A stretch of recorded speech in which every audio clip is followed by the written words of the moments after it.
복잡하다 보니 최대한 간단하게 하는데도 시간이 오래 걸리네요. 더 간단히 하도록 노력하겠습니다. 4차 함수와 직선이 접해요. 빼기 함수를 생각하자는 얘기고, 이 4차 함수에 3차 함계수가 없죠. 직선과 접합니다. 빼기 함수를 만듭니다.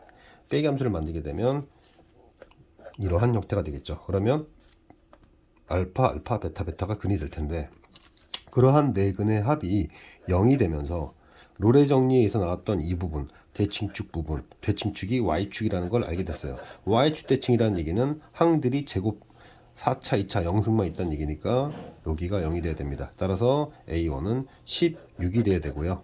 A1은 16이 돼야 되고, 그런 다음에 이제 없앴습니다.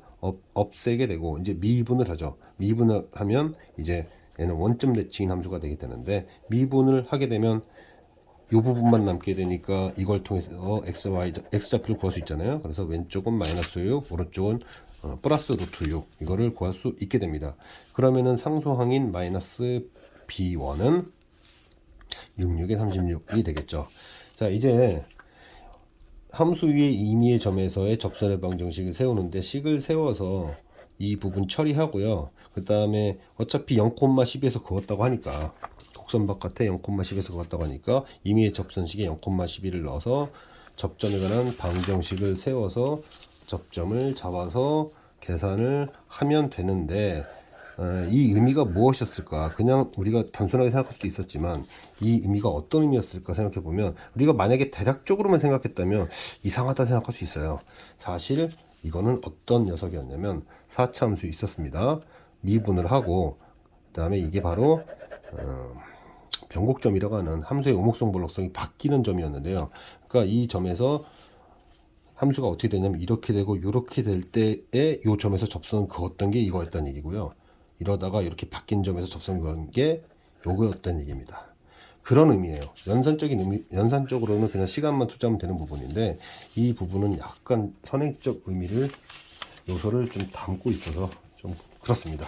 18번 문제는 이거의 극한값이 존재한다. 이것도 조금 어려운 형태예요. 기출을 좀 바꿨는데, 얘의 극한값이 존재할 때 fn이 0이 아니다면 분모 분자가 0이 안 되니까 결국 1이 됩니다. 모순이 됩니다. 그래서 이제는 분모 분자가 0으로 가는 속도도 따져야 되고, 자, 이 얘기 때문에 그렇다는 얘기예요. 그렇다면은 일단은 만약에 fx가 그럼 x-n을 하나만 가졌다 라고 합시다. 그러면 약분되고, 또 n을 집어넣으면 만약에 얘가 x-n을 갖고 있지 않다면 분모 분자가 0이 되지 않으니까 또 1이 되죠. 결국 fx는 x-n승을 2개 가져야 된다. 3승이었으면 3개 가졌어야 될 거예요. 그 다음에는 f알파가 0이고 g-알파가 0인데 알파가 이렇게 두 점을 줬어요. 따라서 f는 얘도 근을 갖고 얘도 근을 갖다 준다. 지금 fx는 근이 총 몇 개가 나왔냐면 4개가 나왔습니다. 근데 fx는 4차 함수라고 했으니 이제 식은 완성이 된 거예요. fx는 식이 이제 완성이 됐고, 그 다음에 gx는 현재 근이 몇 개가 나왔냐면, 자, 근이 몇 개가 나왔나? 하나, 둘이 나왔죠. 그런 다음에 이 부분의 극한값이 이거라는 얘기는 gx 플러스 x제곱이 이 부분을 개수로 갖는 2차 함수가 돼야 된다는 얘기고, 그렇다면은 얘를 넘겨줘야 돼요. 넘겨줘서 gx에 관하여 정리를 해줬을 때를 잘 보면 되는데, 지금 보시면은 3차 계수가 마이너스 1이고 여기 나왔어요. 이거는 세 근의 합과 관련된 얘기인데, 두 근이 이렇답니다. 정확하게 여기를 맞추고 있어요. 그래서 나머지 한 근이 얘라는 것을 알 수 있고, 그렇다면은 gx식도 이제 완성이 된 거죠. 나머지 근을 찾았으니까. 그런 다음에 끝난 게 아니에요. 다시 또 hx가 0에서의 우좌 이렇게 있어요. 그리고 여기 a가 0이 아니랍니다. 이게 무슨 뜻이냐면, 이게 실수 전체에서 연속이 돼야 되는데, hx는 0 이상에서는 fx라고 했으니 0에서 hx의 극한은 fx의 극한으로서 제가 자세히 다 쓸 수는 없어요. 이런 값이 나와요. 그리고 0에서의 좌극한은 gx니까 gx, 그러니까 hx의 0에서의 우극한과 0에서의 좌극한을 봤더니 정확하게 크기는 같고 방향이 다르답니다. 게다가 얘는 자연수니까 0도 안 돼요. 그럼 둘이 같을 수가 없습니다. 같을 수가 없어요. 같을 수가 없는 데다가 얘가 또 0이 아니라고 하니, 예를 들어서 이게 A인데 이게 A라면 A제곱 혹은 마이너스 A인데 마이너스 A제곱 이렇게 되면 좋을 텐데 그것도 막아놔 버렸어요. 그러니 HS는 무조건 0에서 불연속이 됩니다.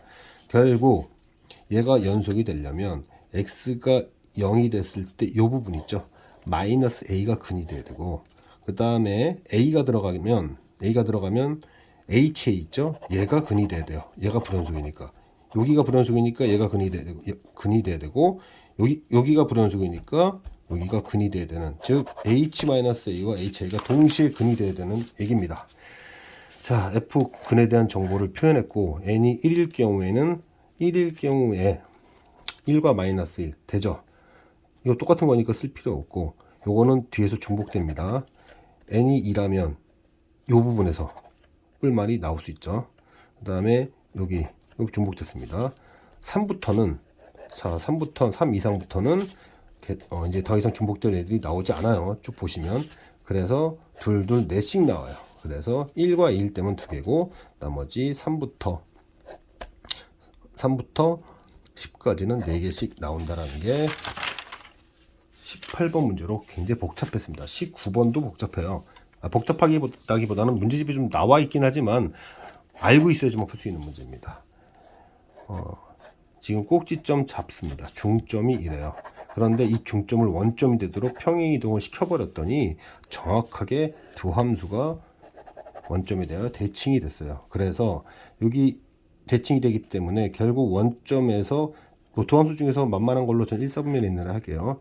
최단거리 있는 애를 잡아야 되는데 이거 2배가 되니까 어떤 경우가 최단거리 될 거냐면, 원점에서의 평균 변화율에 대해서 그 점에서의 접선이 정확하게 수직일 때, 이때 가장 짧은 거리가 되니까 평균 변화를 구하고 이 임의의 점에서 미분계수 구해서 곱한 다음 마이너스 1이 되는 애를 찾아야 되는데, 여기서 t 빼기 7 또 7 나오고, 이걸 딱 보니 개수 또 하필이면 또 2와 4고, 그러니까 저는 여기다가 6을 넣을 거예요. 그러면 여기가 마이너스 나오니까, 그래서 t는 6이다. t가 6이라는 걸 알았으면은 좌표 구하게 되고, 그럼 원점에서 그 전까지 거리에 2배를 하면 되는 그런 문제입니다. 자, 그 다음에 이제 20번 문제인데, 20번 문제는 뭐라고 나왔냐면은, 자, 이런저런 얘기들이 나왔어요. 근데 hx는 다항함수, 연속함수예요. 연속함수. fx와 gx는 다항함수고, 얘는 연속함수가 돼야 되니까, 일단 3에서의 f3은 13일 겁니다. 그런 다음에 이런 정보를 줬어요. 지금 문제 확인할 시간이 없으니까 이때는 1의 오른쪽이면 이거죠. f1이 5란 얘기예요. fx가 1,5를 지나고 그 다음에 3,13을 지난다. 왜 2점을 줬을까? 이런 생각 해야 됩니다. 그 다음에 gx는 g5는 마이너스 1, 5, 마이너스 1과 그 다음에 3,13을 지난다는 걸 알 수 있는데, 정보에 보면 1과 3 사이에서는 hx는 fx입니다. 결국 이건 fx에 대한 정보를 준 건데, fx의 평균 변화율이 어떤 2점을 잡더라도 4를 못 넣는다. 그런데 1,5와 3,13 평균 변화율이 정확하게 삽니다. 만약에 이런 식으로 가면 4보다 큰 순간 나서 안 되고요. 4보다 작게 갔다 하더라도 어느 순간에 4보다 큰 상황이 생기니까 결국 1과 3 사이에서 fx는 직선식이 돼야 돼요. 직선식이 돼서 직선식을 표현해야 됩니다. 그럼 마찬가지예요. 3과 5 사이에서도 hx는 gx인데 gx의 평균 변화율이 마이너스 7을 넘지 못한다. 그런데 하필이면 gx이 꼭 지나야 되는 2점의 기울기가 마이너스 7이 되면서, 이런 식으로 하면 마이너스 7보다 큰 순간이 생겨도 안 되고, 마이너스 7보다 작다 하더라도 반드시 평균값 중위를 만족하고 넘어가는 순간 모순되는 상황이 생깁니다. 결국 직선이었다는 뜻이에요. 그래서 결국 hx는 2개의 직선으로 표현이 되게 되고요. 이젠 질문이 뭐냐면, 3에서의 우미분계수와 3에서의 좌미분계수 합이 뭐냐는 질문이 됩니다. 그래서 좌미분계수와 우미분계수의 합은 마이너스 3이다라는 것을 알 수 있게 되고요. 그 다음에 21번 문제는 이러한 정보를 줬는데 극값이 존재하지 않는 경우와 존재하는 경우. 자, 극값이 존재하지 않는다는 얘기는 도함수의 부호 변화가 없어야 된다는 얘기죠. 근데 이 정보 때문에 이거 아래쪽으로 리셋이 됐구나. 결국에는 계속 감소만 하는 녀석이구나. 뭐 그런 정보죠. 자, 빼기 함수를 대략적으로 생각해 봅시다. f 도함수와 마이너스 3을 빼요. 그럼 그때 만나는 점이 0과 1이었고 저는 fx를 ax 세제곱 이렇게 생각했다고 하면 최고점 계수는 3a가 될 테니까 그렇게 해서 이렇게 표현을 해줄 거예요. 자, 이 함수식이 그냥 뭐 다르게 얘기할 수도 있지만 그냥 판별식이 0이하다라는 거. 왜냐면 위축 위로 올라가면 안 되니까. 그래서 이 판별식이 0이하다라는 걸 잡고 개수가 정수라는 것까지 생각하면 두 개가 있으니 대입해서 함수식을 찾으면 되겠습니다. 자, 그 다음 이 극값이 존재하는 경우가 문제인데 극값이 존재하는 경우가 좀 문제예요. 극대값과 극소값의 차가 정확히 x들 값의 차와 같은 경우다. 그러면은 평균 변화율이 1이란 얘기고 노가다를 열심히 뛰면 되는데요. 저는 좀 다르게 설명하려고요. 극값차 공식이라는 게 있습니다. 지금 설명을 다 하긴 힘들지만 최고점에서 이렇게 설정하고 이렇게 표현이 됐을 때 이 정적 분값에 해당되는 것이 정확하게 극값의 차예요. 그래서 공식을 적용하게 되면 이 공식이 나오게 되고 그러면은 최고차항 계수와 극점의 x 좌표들을 알면 된다는 얘기가 되니까 그 극값차 공식을 이용해서 근계수 관계, 근계수 관계를 이용하면 답이 나오게 됩니다.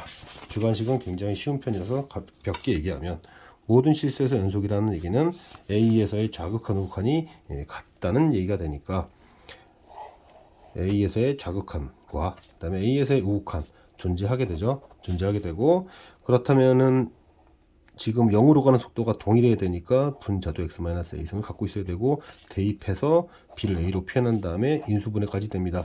그래서 이 부분과 이 부분을 약분해서 x에다 a를 집어넣으면 a 값이 나오고 b 값까지도 나오게 되죠. dx의 형태가 도함수의 곱수로 표현이 됐어요. 그래서 미분을 한 다음에 x는 1에서 극소값을 간다는 얘기는 G1이 24란 얘기고요. 그 다음에 G도 함수 1은 0이란 얘기죠. 그거를 다 쓰면 됩니다.